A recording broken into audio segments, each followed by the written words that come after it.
Me llamo Sofía, tengo 27 años, un apartamento pequeño que huele a café y a pintura fresca, y una historia que durante mucho tiempo no supe cómo contar sin que me temblara la voz. Hoy puedo contarla, no porque ya no duela, sino porque aprendí que el dolor también puede convertirse en terreno firme si uno decide pararse sobre él en lugar de hundirse. Había una maleta en la puerta, la mía, empacada por mi madre con una eficiencia que todavía me resulta difícil de comprender, como si hubiera estado esperando ese momento durante años y simplemente estuviera ejecutando un plan que tenía guardado en algún cajón de su mente. Mi padre estaba de pie en el pasillo, con los brazos cruzados y esa expresión suya que siempre confundí con fortaleza, pero que esa noche reconocí por lo que realmente era, cobardía disfrazada de autoridad, y mi hermana Camila. Estaba al fondo, en el umbral de su cuarto, mirándome con ojos que no supe leer en ese momento. Todavía no sé si era culpa, o alivio, o simplemente el vacío de alguien que consiguió lo que quería y no sabe qué hacer con ello.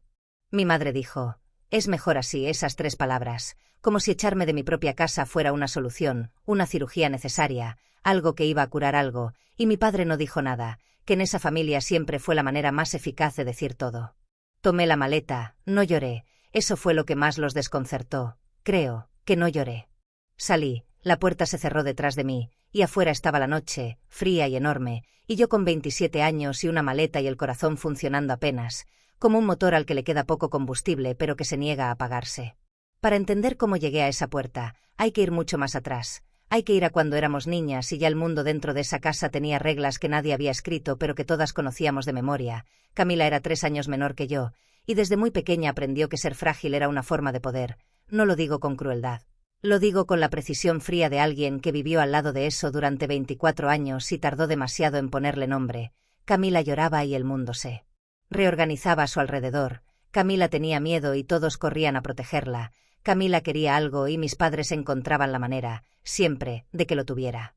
Yo, en cambio, era la fuerte. Eso me dijeron desde tan pequeña que terminé creyéndolo como si fuera una verdad biológica, algo inscrito en mis huesos. Sofía puede sola, Sofía no necesita ayuda, Sofía ya sabe cómo hacerlo, y yo, que era niña y necesitaba que me dijeran que me amaban sin condiciones.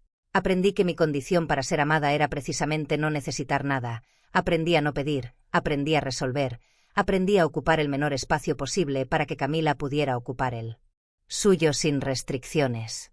Estudié becada porque el dinero de la familia fue siempre para Camila, para sus clases de danza que nunca terminó, para su psicóloga, para sus viajes, para sus caprichos que se llamaban necesidades. Yo trabajé desde los 18, ahorré, me moví con cuidado por el mundo, sin pedir, sin quejarme, construyendo algo mío en silencio mientras en casa seguía siendo la hija que ya estaba bien. Volví a vivir con mis padres hace 2 años. Cuando la pandemia me dejó sin trabajo y sin el dinero suficiente para sostener mi apartamento, fue una decisión que tomé con vergüenza, como si necesitar fuera un defecto de carácter, pero volví, y traté de ser lo que siempre había sido. Discreta, útil, invisible cuando era necesario, pagaba una parte del mercado, cocinaba cuando podía, ayudaba con los gastos de la casa sin que nadie me lo pidiera, porque así había aprendido que se ganaba el derecho a existir en esos espacios. Camila también vivía ahí. Camila tenía 24 años y no trabajaba, no estudiaba, no hacía nada que mis padres no financiaran completamente. Eso nunca fue un problema, o más exactamente, nunca fue un problema para nadie más que para mí, y yo había aprendido tan bien a no hablar de lo que me molestaba que ni siquiera me lo decía a mí misma en voz alta. El conflicto empezó, como suelen empezar las cosas que terminan destruyéndolo todo, por algo que parecía pequeño. Camila quería el cuarto que yo usaba, el mío era más grande, tenía mejor luz, daba a la calle, el de ella daba al patio interior y en invierno era frío. Eso fue todo, esa fue la semilla. Camila le dijo a mi madre que quería cambiar de cuarto, y mi madre, en lugar de hablar conmigo, empezó a maniobrar en silencio. Empecé a notar comentarios. El cuarto de Camila es muy pequeño para todo lo que necesita, tú estás poco en casa, de todas formas, no sería tan difícil adaptarte a un espacio más chico. Y yo, que había pasado 30 años aprendiendo que mis necesidades eran negociables, respondí algo que nunca había respondido antes. Dije que no, lo dije con calma, sin gritar, sin drama, dije que ese era mi cuarto, que yo también vivía ahí, que no iba a cambiar porque Camila quisiera más espacio. Fue la primera vez en mi vida que dije que no en esa casa. Y fue como si hubiera roto algo que no sabía que estaba sosteniendo todo lo demás. Mi madre se enfrió conmigo de una manera que no tenía precedente, no peleaba, no discutía, simplemente dejó de incluirme. Las conversaciones en la mesa pasaban alrededor mío como si yo fuera un mueble. Mi padre seguía con su silencio de siempre, pero ahora el silencio tenía una dirección, apuntaba hacia mí, y Camila, mi hermana de 24 años. Empezó a hacer algo que todavía me cuesta describir sin sentir el estómago contraído. Empezó a construir un relato, le contó a mis padres que yo la trataba mal, que yo la miraba con desprecio, que yo decía cosas hirientes cuando estaban solos, cosas que yo nunca había dicho, situaciones que nunca habían ocurrido, y mis padres, que la habían protegido siempre de todo, eligieron creerla, sin preguntarme, sin pedirme mi versión, sin siquiera dudar un segundo. Una tarde de martes mi madre me llamó al comedor, mi padre estaba sentado, Camila no estaba, o eso creí, aunque después escuché sus pasos detrás de la pared. Mi madre habló con esa voz suya de decisiones tomadas, esa voz que no deja espacio para la réplica porque ya no es una conversación, es una sentencia. Me dijo que la situación en la casa era insostenible, que Camila estaba mal, que yo la afectaba, que era mejor que yo buscara otro lugar donde vivir. Me quedé en silencio durante lo que debieron ser 10 segundos, pero que se sintieron como una hora entera. Le pregunté si me estaban echando. Mi madre dijo que no era así, que era lo mejor para todos. Le pregunté si le habían preguntado a Camila si las cosas que había dicho eran ciertas. Mi padre dijo que no tenían razones para dudar de ella. Le dije, con una voz que temblaba pero que no se rompió, que todo lo que Camila había dicho era mentira, que yo nunca había hecho nada de lo que me acusaba, que podían verificarlo si quisieran. Nadie respondió a eso, y en ese silencio entendí que la verdad no era lo que estaba en discusión. Lo que estaba en discusión era a quien querían más, y habían elegido. Esa noche encontré la maleta en la puerta, la habían empacado mientras yo trabajaba. Eso fue lo que más me dolió de todo, no la decisión, el método, la eficiencia con que me habían borrado del lugar donde había crecido. Llamé a mi amiga Daniela desde la calle, con la maleta a mis pies y la noche encima. Daniela me dijo que fuera a su casa sin pensarlo 2 veces. Fui, dormí en su sofá durante 7 noches que fueron las más largas y las más reveladoras de mi vida. Daniela no me preguntó demasiado esa primera noche, me hizo té, me puso una manta encima, y se sentó a mi lado en silencio. Y eso fue exactamente lo que necesitaba, no consejos, no análisis, solo alguien que se quedara.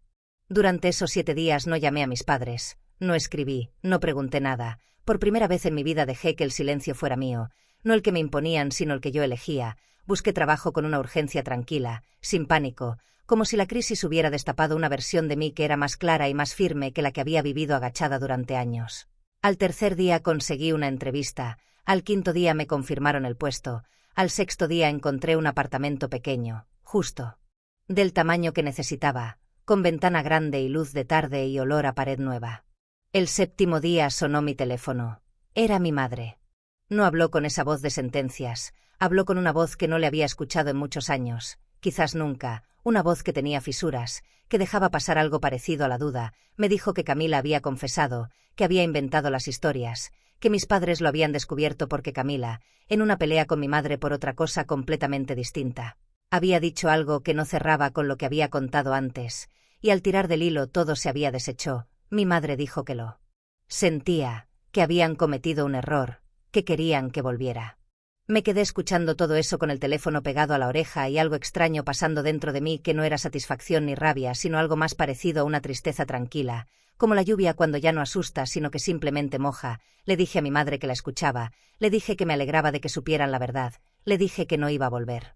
No lo dije con dureza, lo dije con la misma calma con que había tomado la maleta esa noche, porque lo que había entendido en esos 7 días no era que mi familia me había fallado, eso ya lo sabía aunque no me lo hubiera dicho a mí misma.